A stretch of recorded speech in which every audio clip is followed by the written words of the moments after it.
আগামীকাল ভোর 2:30টার দিকে বাংলাদেশের ভয়ঙ্কর তিনটি গ্যাংয়ের মধ্যে তুমুল সংঘর্ষ শুরু হয়ে যায়।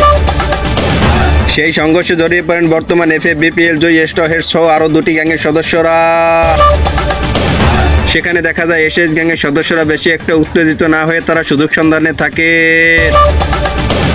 অন্যদিকে দেখা যায় টি গ্যাংয়ের সদস্যরা ইলেকট্রো গ্যাংয়ের উপরে অমানবিক অত্যাচার শুরু করে দেয় এবং তাদের 3 সদস্যকে জায়গায় ফুল মার্ডার করে দেয়। পরবর্তীতে ইলেকট্রো গ্যাংয়ের এক সদস্য পুরোপুরি একা হয়ে যায় এবং শত্রুপক্ষ তাকে চারদিক থেকে ঘিরে ফেলায়। ফান্দে পড়িয়া বকা কান্নাকাটি করার পাশাপাশি দিক বিদিক ছোটাছুটি শুরু করে দেয়। ইলেকট্রো গ্যাংয়ের সেই সদস্য পাচার গাম মাথায় তুলে চেষ্টা চালিয়ে যেতে থাকে। ঠিক তখনই এসএস গ্যাংয়ের এক সদস্য সুযোগের সদ্ব্যবহার করে তাকে পাচার শট দিয়ে মাথায় লালবাতি জ্বালিয়ে দেয়।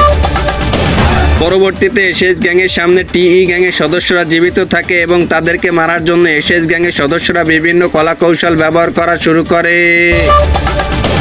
ঠিক তখনই এসএস গ্যাংয়ের এক সদস্য কামরূপ কামাখ্যা থেকে শিখে আসা একটি বান মেরে টিই গ্যাংয়ের সকল সদস্যদের যৌবনের সকল লাড়াচাড়া বন্ধ করে দেয়।